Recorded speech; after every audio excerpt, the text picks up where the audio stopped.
The old baseball cap and the plain black-rimmed glasses reflected in the car window, like a perfect mask for a man long accustomed to the spotlight of boardrooms and the firm grip of business handshakes. Michael Carter took one last look at himself before turning the key, shutting the door, and taking a deep breath. For the first time in years, he wasn't the boss. Tonight, he was just another anonymous guest at the very restaurant he built. The luxury car he usually drove had been swapped out for a nondescript Renault sedan, arranged by his assistant, nothing that would draw attention. He wanted to listen, to truly feel the atmosphere inside without the cautious glances or forced smiles from staff that might distort his perception. He wasn't here to evaluate.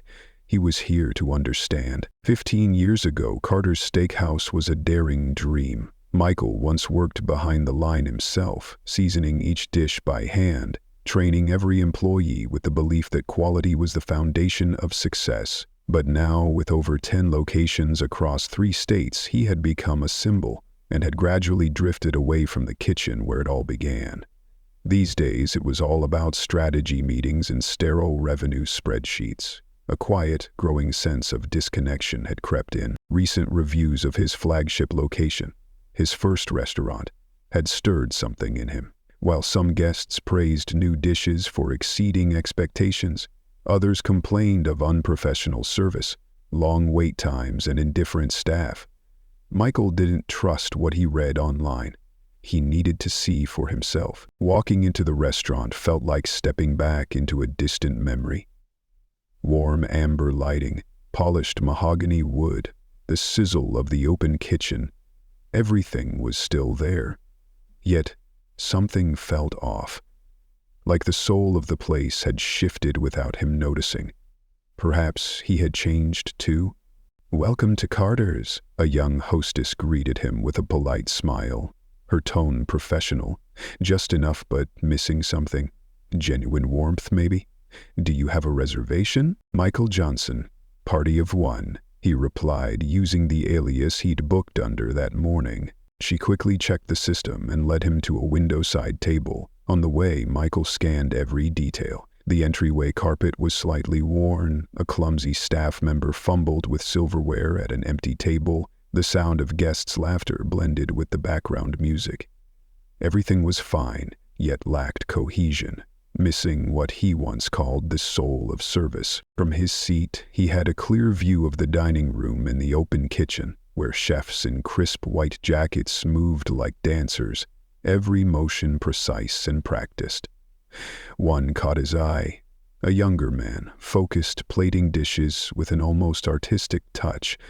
Not everyone poured that much heart into every plate. "Your server tonight will be Andrea," the hostess informed him as she set down the menu and walked away. Michael opened the familiar menu. Each item held a memory. Dishes he had created, tested, and perfected. Yet now, he sat as a stranger to his own creation. A subtle ache stirred inside.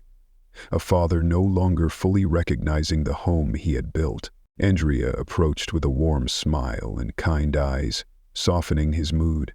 "Tonight's special is our bourbon-glazed short ribs, served with caramelized red onions and a melting layer of blue cheese. It's been a guest favorite lately." "Chef Ethan?" Michael asked casually, masking his growing curiosity. "Yes, our new head chef. He joined about 3 months ago. Really talented. Guests keep coming back for his dishes." Michael nodded, eyes drifting back to the kitchen. "I'll try that. Medium rare. And the house salad as well." Andrea left, and Michael sat alone with the gentle sizzle of the kitchen and a quiet swell of emotion. He didn't know what the night would bring, but deep down, he sensed this wasn't just another dinner. It was a turning point. While waiting for the main course, he continued observing, like a quiet camera, capturing every motion. Most of the staff seemed efficient, working together like a well-oiled machine, but near the open kitchen, a subtle tension caught his attention. A server handed over an order ticket while exchanging sharp words with the chef he suspected was Ethan. The server gestured with frustration, while Ethan merely shook his head and turned back to his plate. Interesting, Michael muttered, mentally recording the scene like a silent detective. The salad arrived first. Fresh greens, candied walnuts, dried cranberries, and a light vinaigrette. Everything met his highest expectations. But it was only a prelude to something greater. 20 minutes later, the entree arrived, and it left Michael momentarily speechless. The short ribs glistened in a deep reddish-brown glaze, the edges perfectly seared, the bourbon sauce restrained enough not to overpower the meat's natural flavor. The plating was meticulous, not flashy, not overdone, letting the food speak for itself. He cut a bite and brought it to his mouth. Instantly, a rare smile appeared, one he hadn't expected. The flavor was nuanced, bold, and carried a clear personal signature. It might even surpass the original version he'd crafted years ago. "Thank you for waiting. How's everything tasting?" Andrea returned with a sincere smile. "Not just good. Outstanding," Michael replied, his gaze fixed on the kitchen. "Please give my compliments to the chef." Throughout dinner he kept watching. Most guests appeared satisfied, but in a corner booth, a group glanced at their watches, their empty table hinting at a delayed dessert. In the kitchen, Ethan was having another tense exchange with a sous chef, who shrugged indifferently, prompting Michael to frown. Though full, Michael ordered dessert, not for the sweetness, but to linger a bit longer. Andrea suggested the deconstructed apple pie, a modern twist with browned butter ice cream and bourbon caramel sauce. The name alone made it irresistible. He had no regrets. The dessert was a harmony of tradition and innovation, each element carefully considered, the technique refined yet still holding the essence of classic comfort. Michael didn't say it out loud, but he knew. This chef didn't just cook. He understood what cooking meant. Ethan was clearly a talent, but the tension he'd sensed couldn't be ignored. When Andrea brought the bill, Michael decided to probe further. "That was a fantastic meal. Your chef, Ethan, right? He's very impressive." Andrea hesitated before replying. "He's great. Ever since he came, we've had all these new, exciting dishes. Guests love them." Michael looked her straight in the eye. But Andrea paused. "He's very particular. Some find it hard to work with him. Quality demands attention to detail," Michael said, his voice low and contemplative. Andrea nodded slightly. "Honestly, I think he's the breath of fresh air this place needed, but not everyone's ready for change." Michael paid, leaving a generous tip. As he walked out, questions lingered in his mind. The food quality had returned, perhaps even surpassed expectations. But something internal was fracturing, and if he didn't find the cause soon, everything he had built could crumble from within. Sitting in his car, Michael carefully recorded every observation into a note-taking app on his phone. The smallest details, glances, tones, the rhythm of operations, now formed critical pieces in the puzzle he was trying to reassemble. One visit wouldn't be enough. He needed more. Early mornings, packed Saturday nights, quiet midweek shifts, to truly grasp what was happening inside the spiritual home he'd spent his life creating. Chef Ethan, that name was no longer just another line on the staffing roster. Michael could feel something unique about the young chef, a soul of an artist, blended with exceptional skill, but more importantly, a profound understanding of Carter's Steakhouse's culinary philosophy. Tradition honored, yet never stagnant. A rare combination only a few could embody. "Round one complete," he muttered, starting the engine. "Let's see what else is hiding beneath the surface." 3 days later, on a damp, lightly rainy evening, Michael returned, this time with a different plan. Takeout. He didn't need dinner, but he needed a new vantage point. He ordered Ethan's bourbon glazed short ribs again, paired with truffle mashed potatoes and roasted asparagus, through the online app. The restaurant on a midweek night carried a distinctly different vibe, quieter, more intimate, easier to observe. Michael arrived 15 minutes early, just as planned. He took a seat near the takeout counter, a modest position, but one that gave him a near-complete view of the front register and part of the kitchen through the pass window. "Order for Johnson will be ready in about 10 minutes, the hostess informed him, after checking the system. Michael nodded, pulling out his phone, though his eyes never left the surroundings. In the kitchen, Ethan worked with intensity, his gaze sharp, voice firm, hands moving swiftly, orchestrating his team like a conductor guiding a fiery symphony. At the front, 2 cashiers huddled close together. Their voices were hushed, but not enough to escape the trained ears of a man seasoned in countless boardroom negotiations. "Have you seen tonight's special from our super chef?" the tall redhead mumbled, glancing bitterly toward the kitchen. "Another bourbon dish, another truffle side. He thinks this is a 5-star joint in Manhattan or something." Travis said the same, the shorter blonde replied, her voice low but laced with venom. "He's trying to turn this place into something it's not. Our customers just want a good steak, not a performance." Michael froze. That name, Travis, sent a chill down his spine. He was the head chef of Capel Grill, Carter's fiercest rival in the region. "How's the plan going?" the redhead continued, her eyes gleaming with wicked satisfaction. "Smooth," the blonde smirked.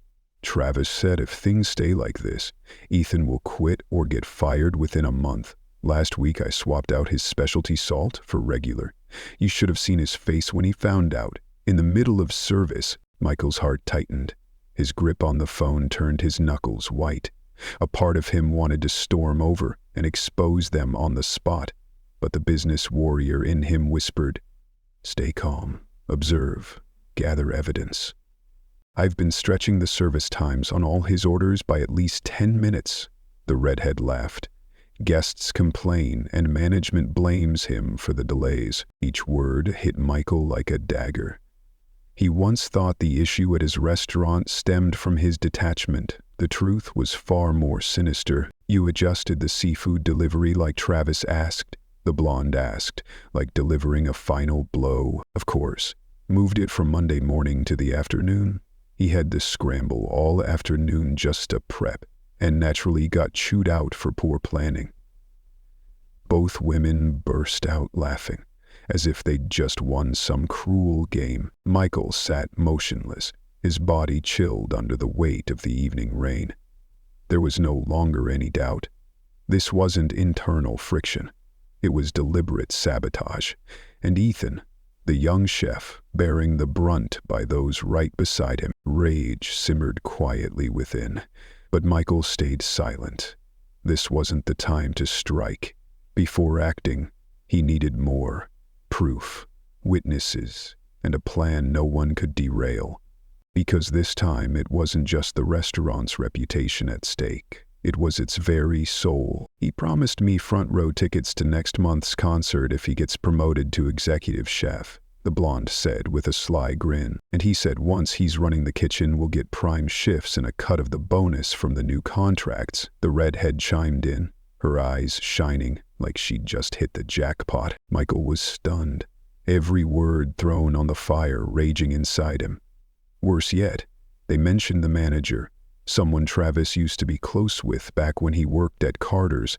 A secret alliance, quiet but deadly, was plotting to destroy Ethan and seize control from within. It felt like a knife in the back.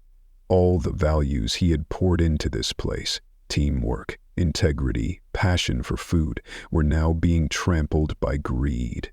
And the most painful part? They were using the very kitchen he once built to carry out their betrayal.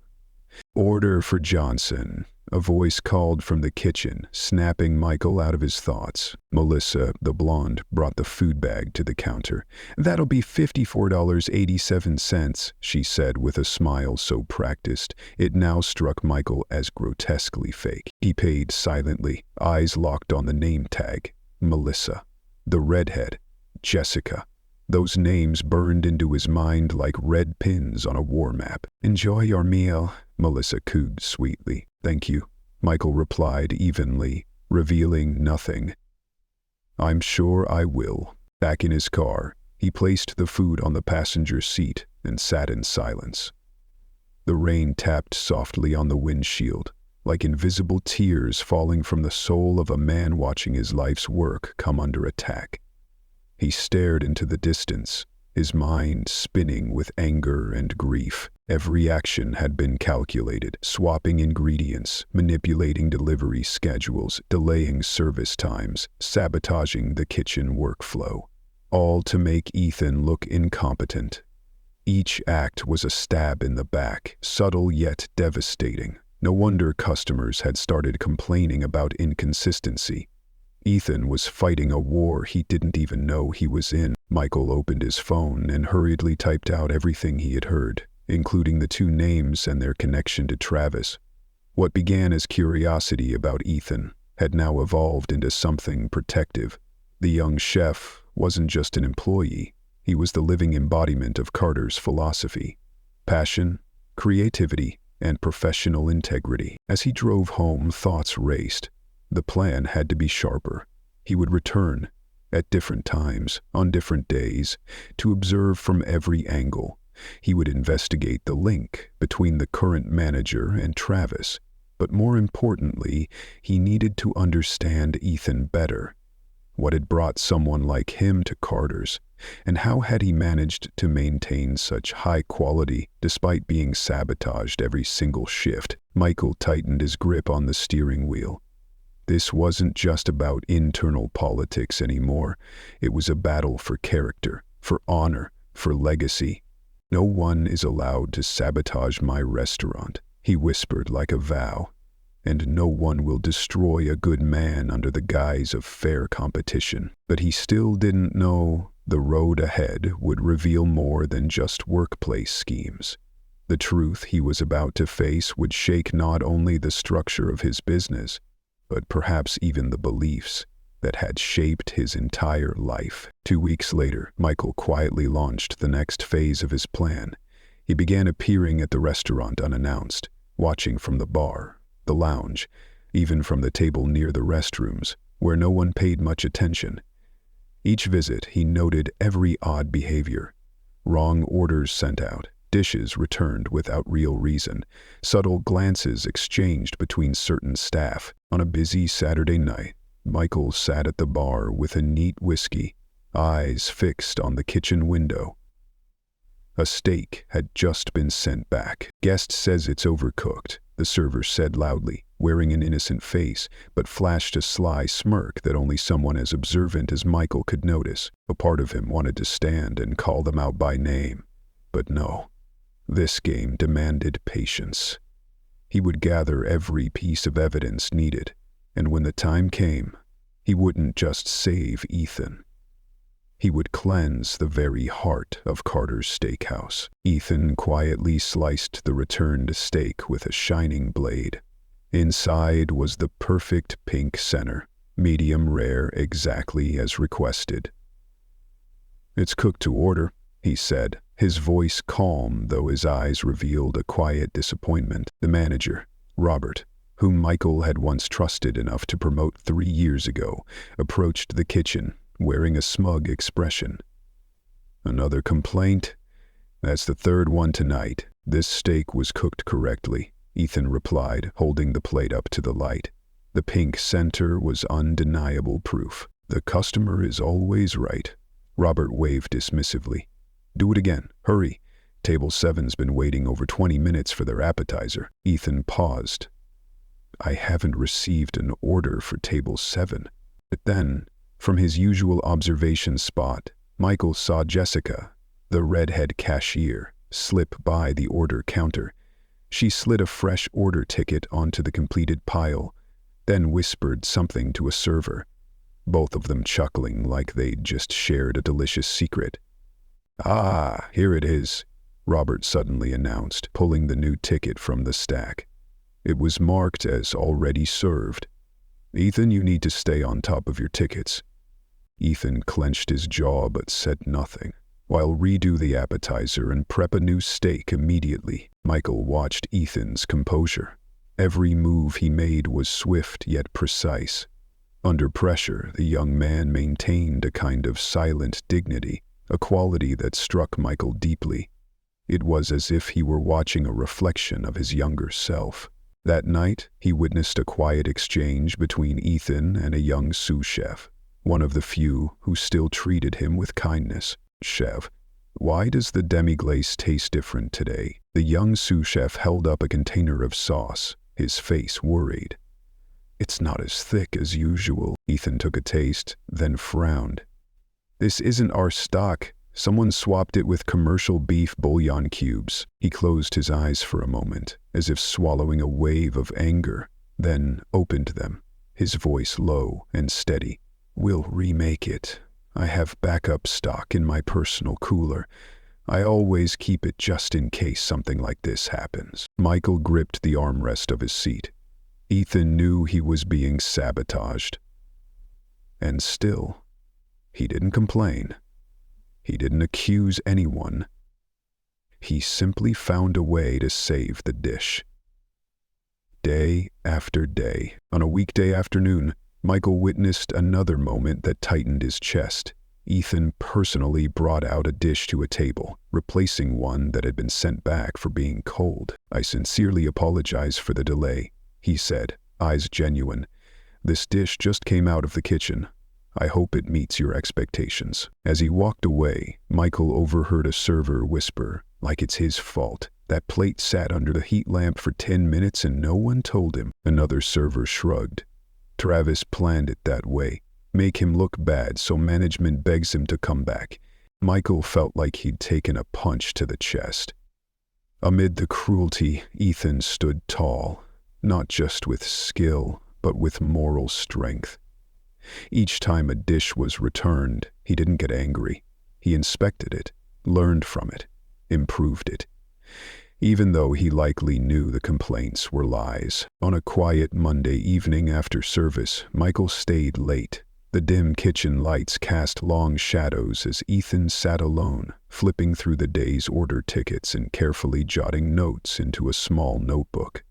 His eyes were dark with fatigue, his shoulders slumped, but his face still carried an unbreakable resolve.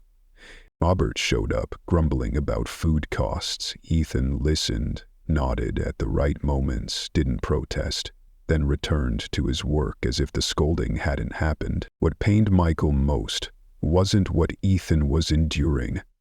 It was his isolation. During the pre-shift staff meal, a time meant for connection, Ethan sat at the end of the table like a ghost.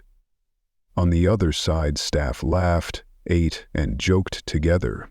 Only the young sous chef and one older server occasionally spoke to him. On the final night of Michael's secret investigation, he happened to see Ethan leaving through the back door. Under the dim light of the parking lot, the chef paused. He tilted his head back, rubbed his face with both hands. A small motion, but one heavy with exhaustion. Then, as if sensing someone watching, he straightened his posture, took a deep breath, adjusted his chef's coat, and walked away with steady steps. That moment seared into Michael's memory. This was no longer just about a restaurant or workplace rivalry. This was a psychological war, one meant to break a talented man through isolation, humiliation, and pressure to give up. And Michael knew, if this continued, he wouldn't just lose Ethan, he'd lose the true soul of Carter's Steakhouse. That night, as he drove home, a persistent discomfort gnawed at Michael. Not just from the injustice Ethan was enduring, but something else. Something familiar. There was something about the way Ethan stood tall under pressure, the way he plated dishes with near-artistic precision, the quiet way he endured every blow without complaint. It felt like Michael had seen it all before, in another time, in another man. "I need to dig deeper," he whispered, turning onto the familiar road that led to his quiet estate. Tomorrow morning, he would open the HR files. and what he'd discover would change everything. Before dawn, Michael arrived at the Carter's Steakhouse corporate headquarters. The modern glass building, glowing faintly under dim lights, stood like a silent fortress awaiting the truth. He rarely involved himself in hiring, especially for roles below regional management. That responsibility had been delegated to the regional directors years ago, but this time he needed to turn every page himself. "Let's see who you really are, Chef Ethan," he muttered, logging into the HR management system. The central branch employee records appeared after a few quick searches. He opened the kitchen staff roster. The chef's name appeared, Ethan Walker, a name he didn't recognize, but everything slowed down the moment he clicked on the attached resume. Culinary Institute of America, graduated with honors 5 years ago. Before that, University of Chicago, business major, dropped out after 3 years. Michael's hand shook, nearly spilling his coffee. "No way," he whispered, clicking on the attached driver's license scan. A familiar photo appeared, and with it, a flood of memories shattered through like a wave breaking an old dam. Ethan Walker was Ethan Carter, his younger brother, the brother he hadn't spoken to in nearly 7 years. The old scenes returned like an old film reel. Summer afternoons grilling together in the backyard. Late-night debates over the perfect sauce.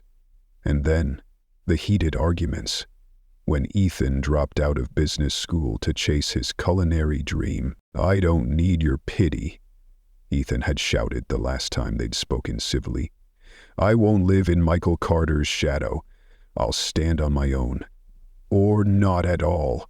After that, all attempts by their parents to mend things during the holidays had failed. Ethan gradually disappeared from family gatherings, and Michael, he had assumed his brother had chosen a path that would never cross his own again. Now it all made sense. Ethan had used their mother's maiden name, Walker, to hide his identity. His recommendation letters were from restaurants in Seattle and Portland, avoiding Carter's regions entirely. His application had been processed by the Western regional manager, never once passing through Michael's eyes. Ethan was right. He had truly risen from nothing, without help, without connections, only with his skills and determination. "I'd this small. Stubborn and brilliant," Michael murmured, a mix of pain and pride in his voice. He read on. Notes from Ethan's first interview highlighted his strong technique and creativity.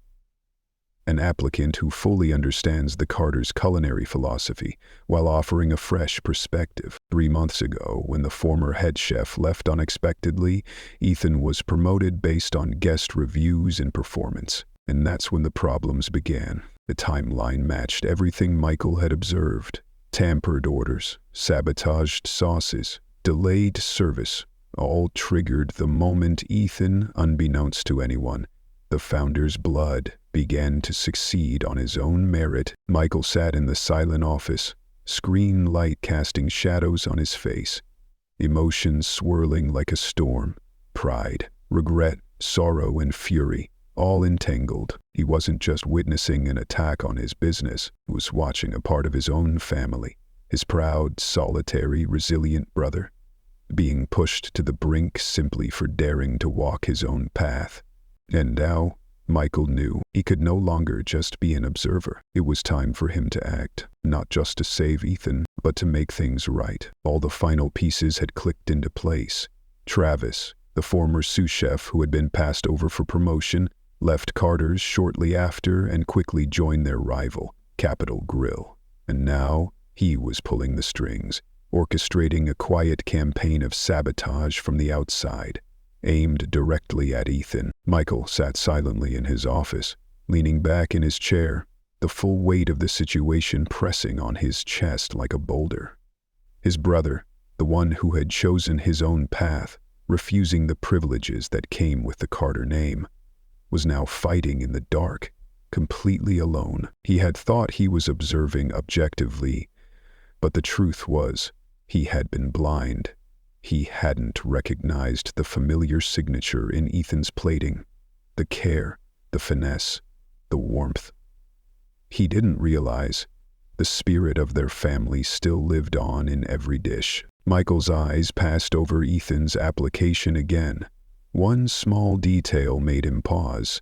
Under personal notes, a date circled every year, July 17th, their father's birthday. Even after all these years of silence, Ethan hadn't forgotten. A memory resurfaced. One final family photo taken before the last backyard BBQ, when everything was still whole. Their father stood in the middle, arms around his two sons, wearing an apron printed with the phrase that had become their life's motto: "Food cooked with integrity nourishes more than the body, it feeds the soul." Now Michael understood. Ethan wasn't just protecting his job, he was guarding his pride, his independence, and the culinary philosophy both brothers had been raised on. Michael stood up, his eyes resolute.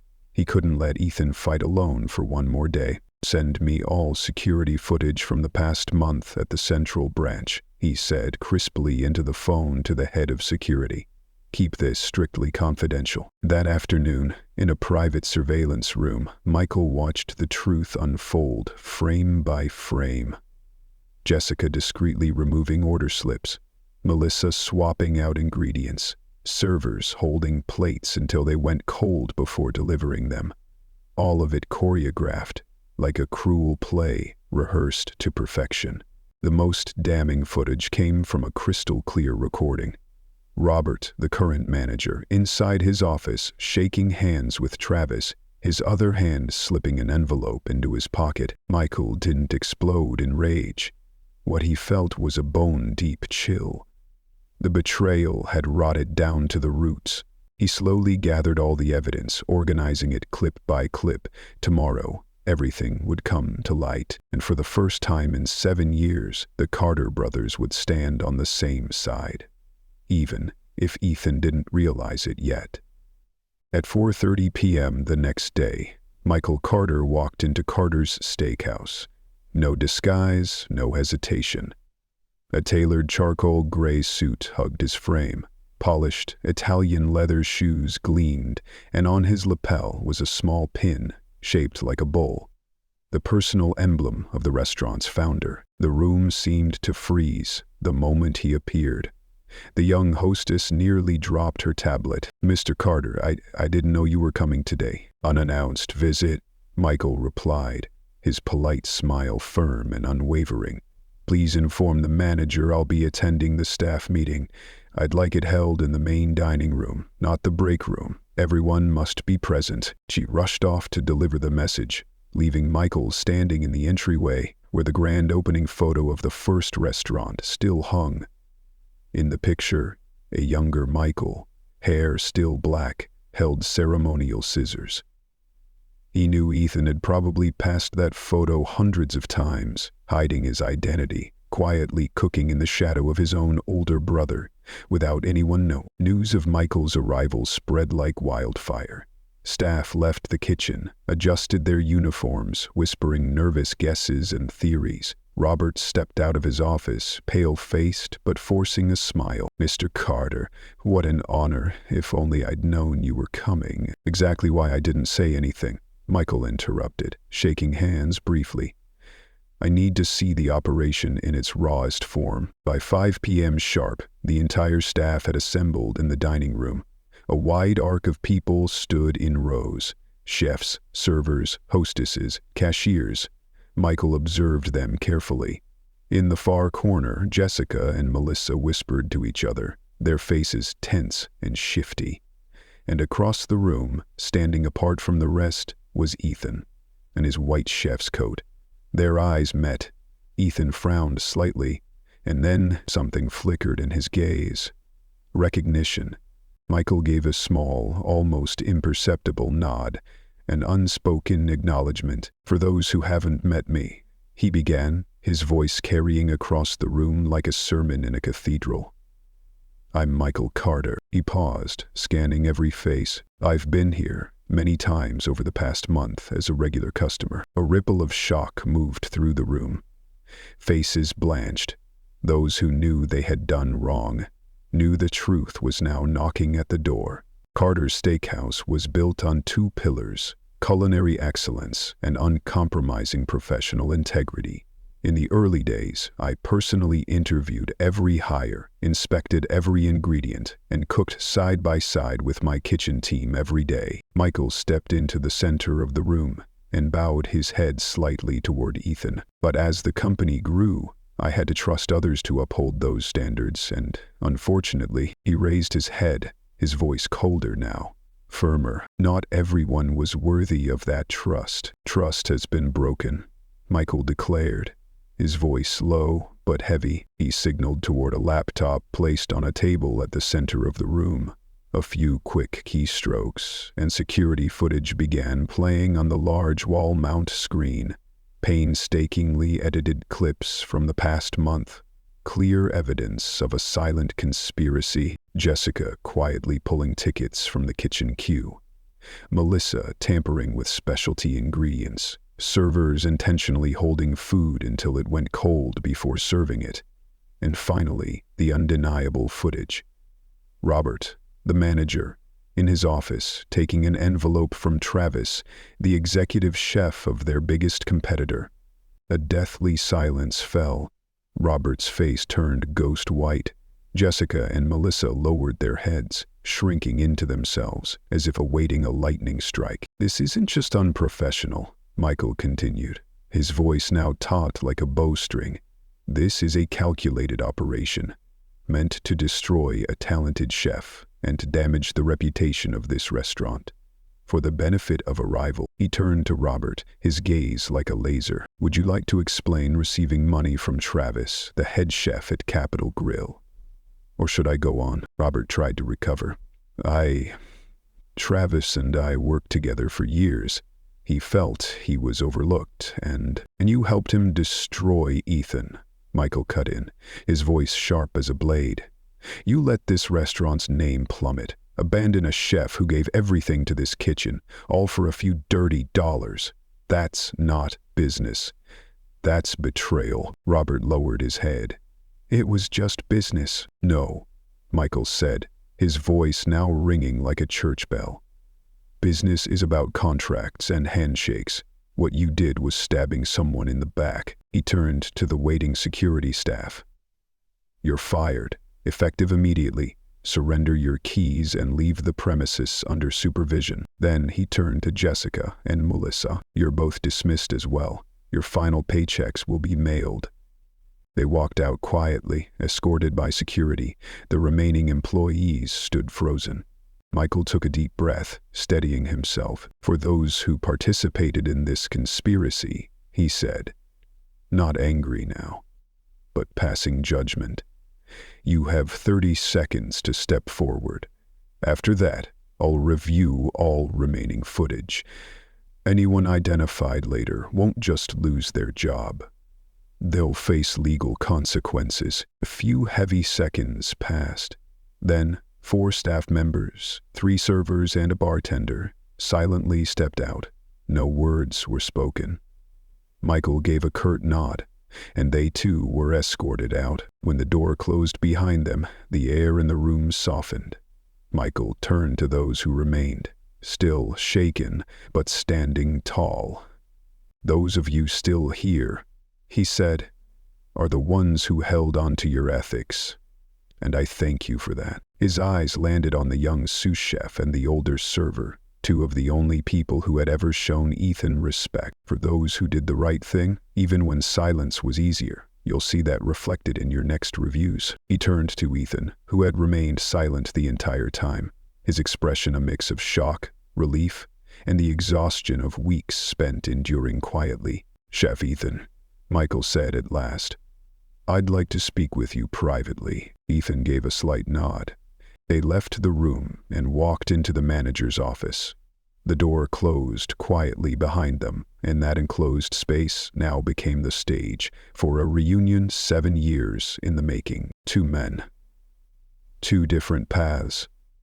2 strong wills. stood face to face in a room that had witnessed its share of schemes. Michael broke the silence first, the corners of his mouth curling into a nostalgic smile. "Walker, Mom's last name, pretty clever." Ethan chuckled softly, brushing his hair back, a familiar gesture that made Michael's chest tighten. "I didn't think anyone would notice," Ethan said. "At least, not this soon." "Neither did I," Michael admitted. "Not until I tasted your bourbon sauce. Dad's recipe. With just the kind of twist that screams Ethan." Ethan smirked. "You remembered." "Not consciously," Michael sighed. "There was just something in the flavor that pulled me back. Maybe memories don't fade, they just lie dormant until awakened." Ethan stayed where he was, posture still guarded. "I didn't come here to cause trouble or ride the family name. I just wanted to prove I could stand on my own." "And you did," Michael replied without hesitation. "You earned that promotion entirely on merit. No one, not even me, knew who you were until yesterday." Ethan furrowed his brow. "So, all those visits, the secret investigating, the mystery diner routine, that was just coincidence?" Michael nodded. "I was tracking service inconsistencies. I had no idea I was uncovering a plot against my own brother." He paused, looking at Ethan with sincere eyes. "And Ethan, your food, it's extraordinary. Better than what I was doing at your age." The air stilled. The compliment, sincere, unembellished, was like a sudden bridge across the deep chasm that had divided them for 7 years. Something heavy was lifted. Ethan stood in silence, eyes still reflecting confusion. The truth had shifted the ground beneath him, slowing time. He gave a slight nod, anchoring himself to the moment. "So, what happens now?" he asked cautiously, voice edged with apprehension.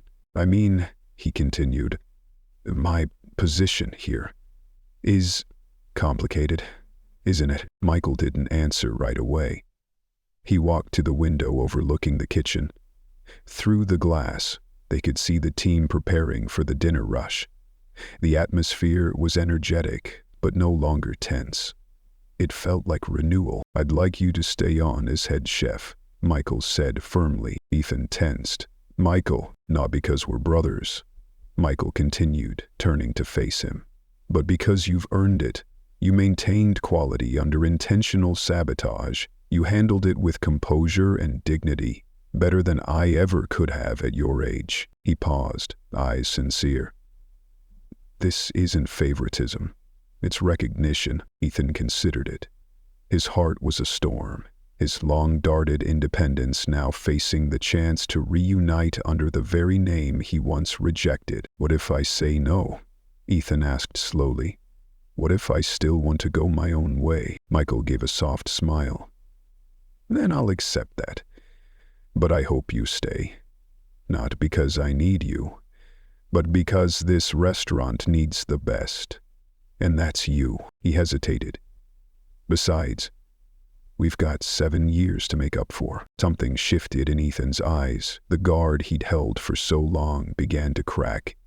For the first time in years, he looked at his brother not as a symbol, but as someone he might be able to trust. "So, you really didn't know who I was until recently?" Ethan asked. "Not until I saw your HR file," Michael replied. "You were hired by the regional manager? I had no idea." He smiled. "Though in hindsight, I should have known. The way you plated, the way you balanced flavors, the trademark Carter stubbornness." Ethan laughed, for the first time a real smile reaching his eyes. "Dad used to say, you got the business brain and I got the taste buds." "Who's right?" Michael said, stepping forward and extending a hand. "Partners?" Ethan looked at the hand for a quiet moment, then stepped in and embraced his brother. "No family." 6 months later, Michael stood at the back of the dining room, watching the Saturday night service in full swing, his heart full over. Under Ethan's leadership, the flagship location, the heart of Carter's Steakhouse, had roared back to life. A newly selected and rigorously trained staff had become a tight-knit team. No more division, just pride. Tables were booked weeks in advance. Food critics raved about Ethan's bold reinventions of classic steaks, turning them into inspired culinary experiences. And among all 15 locations, the Central Branch now ranked #1 in every performance metric. Ethan stepped beside his brother during a brief break in service. "The quarterly report just came in," Michael said, unable to hide his pride. "You broke the record." "We broke the record," Ethan corrected, tapping the name embroidered on his coat. Ethan Carter, executive chef. The Carter's Steakhouse logo now sat beside a name that no longer hid, no longer denied. True recognition. "The new manager you brought in from Chicago is great," Ethan added. "Lauren runs operations like clockwork. The whole team is solid," Michael agreed. Together, they looked out over the dining room. Staff moved like a synchronized dance. The hostess welcomed returning guests with warmth. Servers introduced dishes with genuine passion.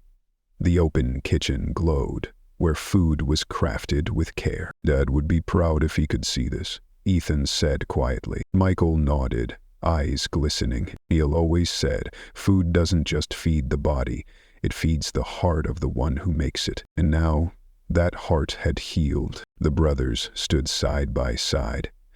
No titles, no distance, just family, united by purpose. To preserve the soul of Carter's Steakhouse. In the kitchen, everything moved like a symphony, every step in perfect rhythm. Michael watched through the window. "Easy." "Dad would definitely be proud," he said, as if sending it into the air.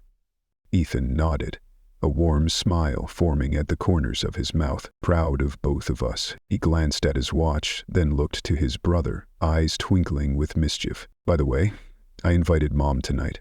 She's on her way." Michael turned, surprised.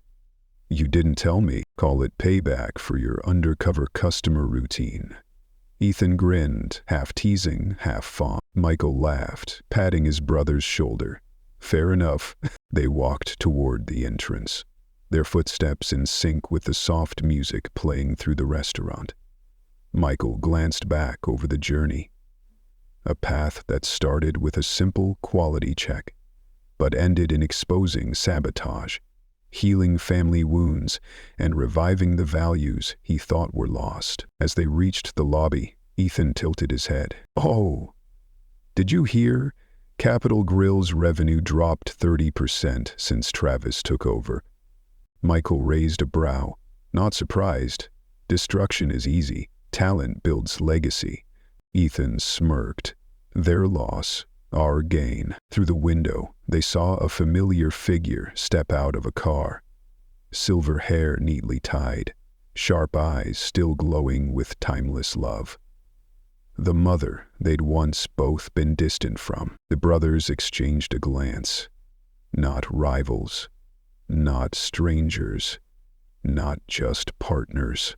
They were family, once broken, now mended by truth, compassion, and a shared love for all things good. The doors opened. "Hi, Mom," Ethan and Michael said in unison. She smiled, wrapping her arms around both of them. In the warm atmosphere, laughter from guests rang out.